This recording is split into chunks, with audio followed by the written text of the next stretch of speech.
Something that, Eduardo, that I was thinking about, I'm also keeping my eyes on you. Ladies, would you look around the room? When the hands go up, go straight to the people. Okay, one up here. Let's not waste any time. Thank you so much. Any more hands? I'm going to assign the next microphone right now. Okay, one over here. Oh, one there. Okay, great. All right, go ahead. Okay, good morning. I'm Pablo Guiraldes from Buenos Aires. I have a question for Eduardo. In your agenda, you mentioned that we need to aim for compact cities, but there is some research. I'm quoting Shlomo Angel from the Lincoln Institute, and his paradigm is a little bit different. He thinks that laying out infrastructure grids is more important than fighting for compactness. So if you want to comment on that. There's a microphone right there. Go ahead. Yes, thank you. I fully agree with you. We work with Shlomo Angel. Two comments on this.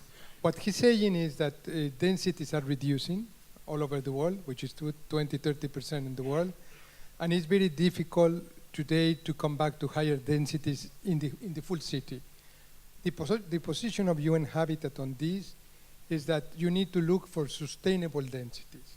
And sustainable densities means the intersection of three things together.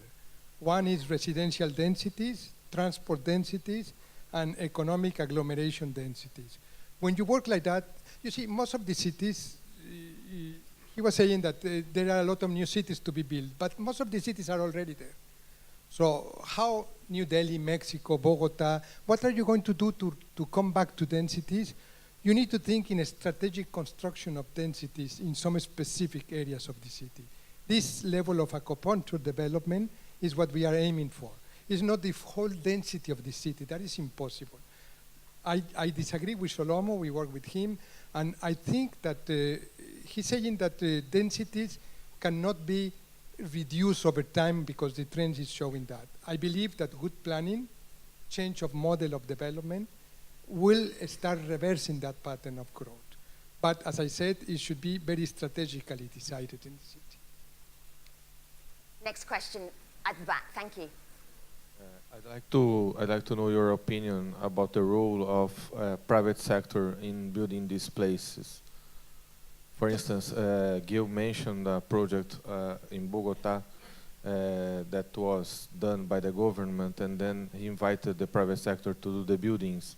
But regarding the public spaces and the whole site, the urban planning, is there any place for the private sector? Actually, Cecilia, would you mind taking that? Yes, thank you. Well, as I comment, I think that what happened was that the model that has been very successful today, and I mean very successful all over the place, communist, democratic, whatever you want to call it, it was very easy and very simple because you do the least amount of streets and the more amount of development. So it worked well for the developer, it worked well for the city because everybody was gaining money, but not for the constituency, not for the cities itself. So we need to change that pattern, and today we know that it cannot be possible only by the private sector or the public sector. We really need to work, and the community itself, no doubt, together. It's the only way that we can really restructure new ideas and new models for the cities, just with all the things that they have been mentioned here. Bear them in mind. Gil, did you have a thought on that as well? Well, I think that, of course, the private sector has a very important role. No, he has Mike. Okay. Eduardo, but at the end of the day, the public sector is the one that has the responsibility and the obligation to set the guidelines. Because too many times, you talk to politicians and they say, oh, it's the developers. The developer is the devil. Well, the role of the developer is to make money. That's the private sector. So if you let them do horrible things, they might end up doing horrible things. So the politicians need to be able to set the guidelines. Where, how, what are going to be the height limits, the maximum, the minimum? Are they going to grow within the city? For example, I do think that they can densify a lot the cities. In Toronto, just to give you an example, we have 160 kilometers of public transit. If we only densify to 5 stories, not 40 or 50 stories high, no, to 5 stories, we could feed all of the population of Canada in just the city if we change a lot of 1- and 2-story houses to 5 or 6 stories. So density also doesn't mean that it's these 40, 50, 100-story buildings, one every 100 meters. They can be actually the cities that have the highest density and the nicest looking are the ones with buildings next to each other at 4, 5, 6 stories. This is what we're going to do. We're going to go here and back there and then here and then around the room. Fred. Government is the biggest obstacle in every city we've ever worked in. The way they're structured, how they work with communities, their focus on silos.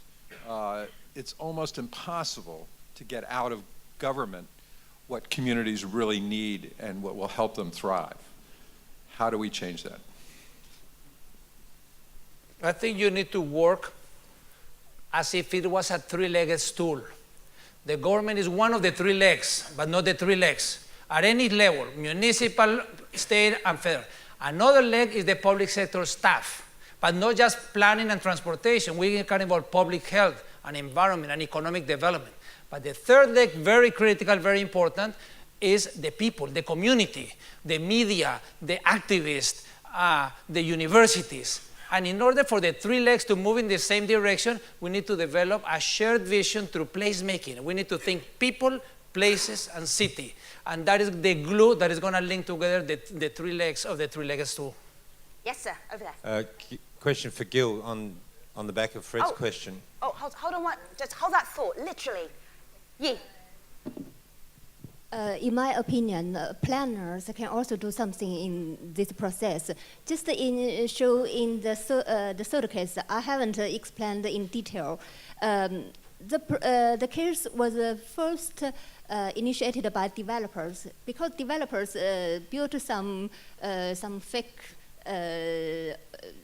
or the antiques or the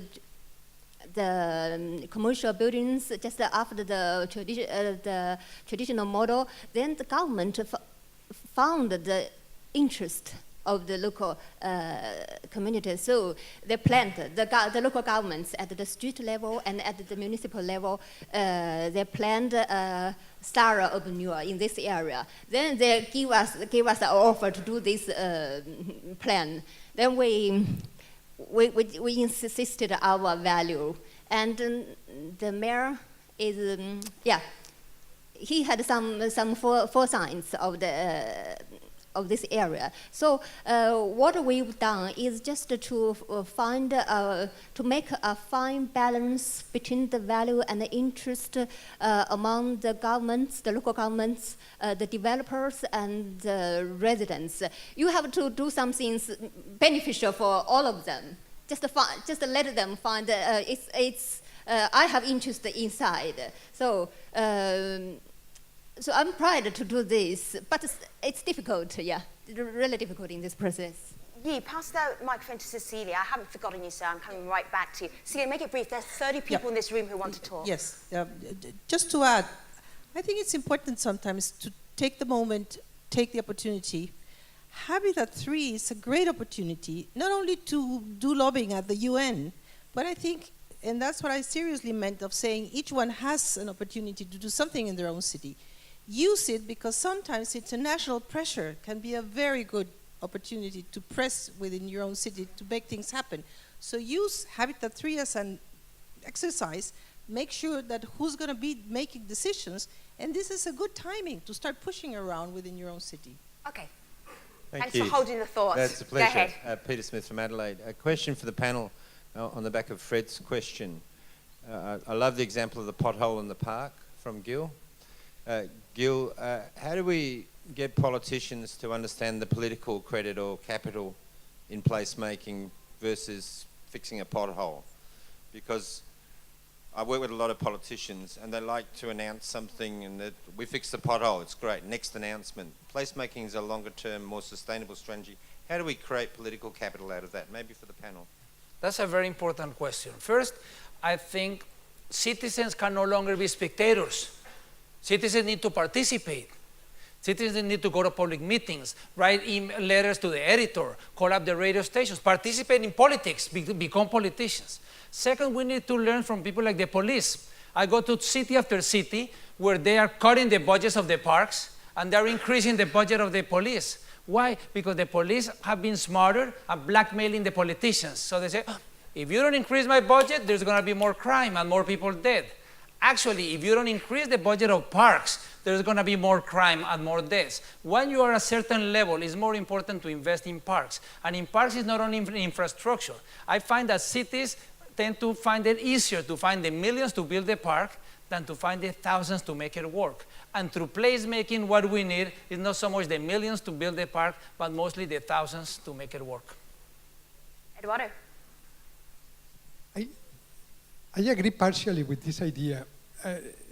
30 seconds to explain something. I went to study to Paris, and I was living in a building, several stores, and I didn't notice that they were cutting water and electricity. And when I noticed that, I tried to talk to my neighbors to organize a kind of community movement to try to get store water, and they told me, just call the service work. They indicated here. What I want to say with this is that I don't see why the poor and the inhabitants, in addition to working, they need to organize all kind of public participation things. The best way to participate is make sure that institutions work, to make sure that laws work, to make sure that everyone that is voting for somebody will represent that interest. And in order to do that, you need to also to make sure that you are electing good people. You need to make sure that you create conditions to measure change. You need to make sure that the city mayor or whoever is taking decision will create targets and will create ways of defining how to reach those targets. And the political offer and the political elections will be measuring these changes. To me, this is the way politicians and civil society should interact and not always mass mobilization. Okay, sir. Okay. My name is Luis Alfonso Saltos. I'm from Ecuador. I have a question about privatized public spaces. You already talked something about that, but I want to point about what happened when the public space by the local government is privatized for their regeneration or their renewal structure for the new use that the local government think that people have to use it, but without participation. How it's possible? All right, that's the question. That's a great question. No, It's not the question? No. All right, give me the question in one sentence. Okay. Because there are 30 people going, I have a short question. Go for it. Okay. What do you think about privatized public spaces and public participation in this process? I think public spaces should never be privatized. You can privatize the management, but not the public space. It has to be public and free for everybody. And actually, that's a very important question because in many cities in the world, they are saying, oh, look at Central Park, how wonderful. They are run by the private sector and the neighbors are putting money. Parks is a private sector issue. No, that's ridiculous. Central Park is not a good example because Central Park is the only park in New York, is the only park in the world that has the wealthiest people in the world living around it. Obviously, they can fundraise $25 million a year, but that is unique. And in many cities in North America and in many other places around the world, we are creating a two-tier park system.